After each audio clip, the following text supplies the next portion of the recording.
वैशाली बिहार राज्य में स्थित एक जिला है। प्राचीन काल में इस नगर का बड़ा महत्व हुआ करता था। कभी यह नगर वज्जी गणराज्य की राजधानी हुआ करती थी। वैशाली को प्रजातंत्र की जननी भी कहा जाता है, लेकिन जो प्रजातंत्र वैशाली के कुलीन कोख से पैदा हुआ, उसने कभी भी कुलीन पुरुषों के मखमली कालीन से अपने कदम नीचे नहीं रखे। सामान्य पुरुषों और महिलाओं के लिए इसका कोई मतलब नहीं था। उसी प्रजातंत्र ने वैशाली की एक लड़की को ऐसी सजा सुनाई जिसने उसके भविष्य को अंधकार के गहरे खाई में धकेल दिया। उस लड़की का कसूर ये था कि वो वैशाली की सबसे सुंदर लड़की थी। तो आइए जानते हैं इतिहास की उस खूबसूरत लड़की के बारे में। आज से 2500 साल पहले की बात है। महानामन नाम के एक सामंत वैशाली के आम्र वन में टहल रहे थे कि तभी उन्हें एक बच्चे के रोने की आवाज़ सुनाई देती है। महानामन आवाज़ की दिशा में जाते हैं। वह देखते हैं कि आम के पेड़ के नीचे एक मासूम कन्या पड़ी है। महानामन उस कन्या को उठाते हैं और अपने घर ले जाते हैं। उसे वहाँ किसने छोड़ा था, इसकी कोई जानकारी नहीं है। चूँकि यह बालिका आम के पेड़ के नीचे मिली थी, इसलिए सामंत ने उसका नाम आम्रपाली रख दिया। उन्होंने आम्रपाली को पाल पोस कर बड़ा किया। आम्रपाली जब अपने यौवनावस्था में पहुंची तो वह वैशाली की सबसे खूबसूरत महिला बन चुकी थी। पूरे नगर में उसकी सुंदरता की चर्चा होने लगी। वह इतनी सुंदर थी कि नगर के प्रत्येक पुरुष उससे विवाह करने के लिए लालायित था। राजा से लेकर व्यापारी तक हर कोई आम्रपाली को पाना चाहता था। आम्रपाली के लिए शादी के असंख्य प्रस्ताव आए। इतने सारे विवाह के प्रस्ताव आए कि आम्रपाली के माता पिता बहुत बड़ी दुविधा में फंस गए। वे सोचने लगे, अगर किसी एक से आम्रपाली का विवाह कर दिया गया तो बाकी पुरुष खफा हो जाएंगे, नगर में अशांति फैल जाएगी। जिसे आम्रपाली नहीं मिलेगी वो आम्रपाली का दुश्मन बन जाएगा। मामला गणराज्य के सांसद सदस्यों तक पहुंचा। समस्या सुलझाने के लिए वैशाली में सभा का आयोजन किया गया। सभा में मौजूद सभी पुरुष आम्रपाली से विवाह करना चाहते थे। फैसला करना काफ़ी मुश्किल हो गया। सभा में मौजूद सभी लोगों ने अलग अलग विचार प्रकट किए, लेकिन एक भी ऐसा विचार नहीं आया जो सबको संतुष्ट कर सके। अंत में जो निर्णय लिया गया उसने आम्रपाली के भविष्य को अंधकार में डाल दिया। सब ने एक मत से फैसला किया कि आम्रपाली को नगर वधू यानी वेश्या पूरे नगर की पत्नी बना दिया जाए। अब आम्रपाली किसी एक व्यक्ति की पत्नी नहीं बन सकती थी, वो सबकी पत्नी हो चुकी थी। इस तरह से जनतंत्र की जननी ने आम्रपाली को भोग्या बनाकर छोड़ दिया। अब आम्रपाली किसी एक व्यक्ति से शादी नहीं कर सकती थी। हाँ, उसे वो पुरुष चुनने की आज़ादी थी जिसके साथ वो संबंध बनाए, लेकिन वो किसी एक की नहीं हो सकती थी। आम्रपाली के सुंदरता के चर्चे केवल वैशाली में ही नहीं थे, उसके पड़ोसी राज्य मगध तक उसके सुंदरता के चर्चे थे। मगध देश वैशाली का शत्रु था। मगध सम्राट बिंबिसार उसके प्रेम में आसक्त था। बिंबिसार ने वैशाली पर हमला कर दिया और रूप बदलकर आम्रपाली के महल में शरण ले ली। आम्रपाली ने बिंबिसार को जब जगह दी तब उसे नहीं पता था कि वह शत्रु देश का राजा है। कुछ दिनों तक दोनों साथ रहे। जब सच्चाई का पता चला, दोनों एक दूसरे से प्रेम करने लगे थे। जब आम्रपाली को सच्चाई का पता चला, उसने बिंबिसार से युद्ध रोकने को कहा। बिंबिसार पर आम्रपाली का प्यार इस कदर हावी था कि उसने युद्ध रोक दिया। आम्रपाली ने इसके बाद बिंबिसार के पुत्र को जन्म दिया, जिसका नाम विमल कोंडाना रखा गया। आगे चलकर ये विमल कोंडाना एक प्रसिद्ध बौद्ध भिक्षु बने। कहा यह भी जाता है कि आम्रपाली को केवल बिंबिसार से ही प्रेम नहीं हुआ, बल्कि उसके पुत्र अजातशत्रु से भी आम्रपाली को प्रेम हुआ।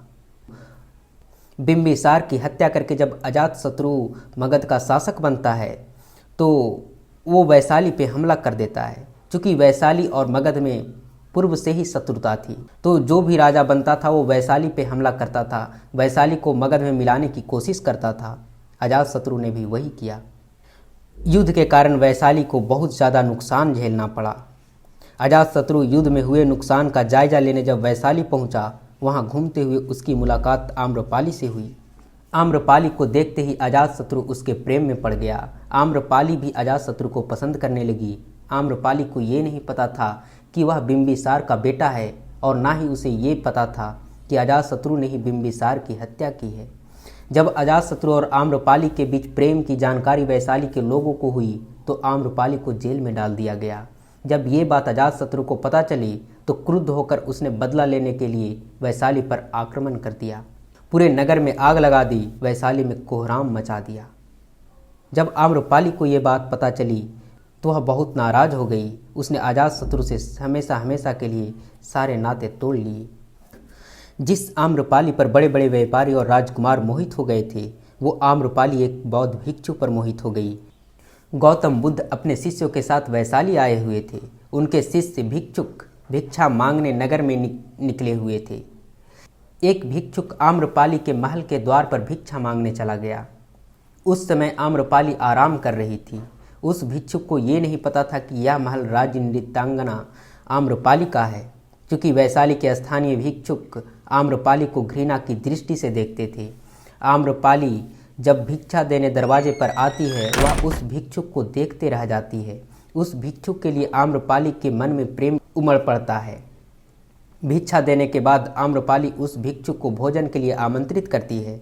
साथ ही वह आग्रह करती है कि कुछ ही दिनों में वर्षा ऋतु प्रारंभ होने वाली है। इस समय अवधि में आप मेरे महल में ही ठहरें। युवक भिक्षुक कहता है, इसके लिए मुझे अपने स्वामी महात्मा बुद्ध से आज्ञा लेनी होगी। अगर उन्होंने अनुमति दे दी तो मैं यहाँ ठहर जाऊँगा। उस भिक्षुक के अन्य साथी ईर्ष्यावश गौतम बुद्ध से उसकी शिकायत करते हैं।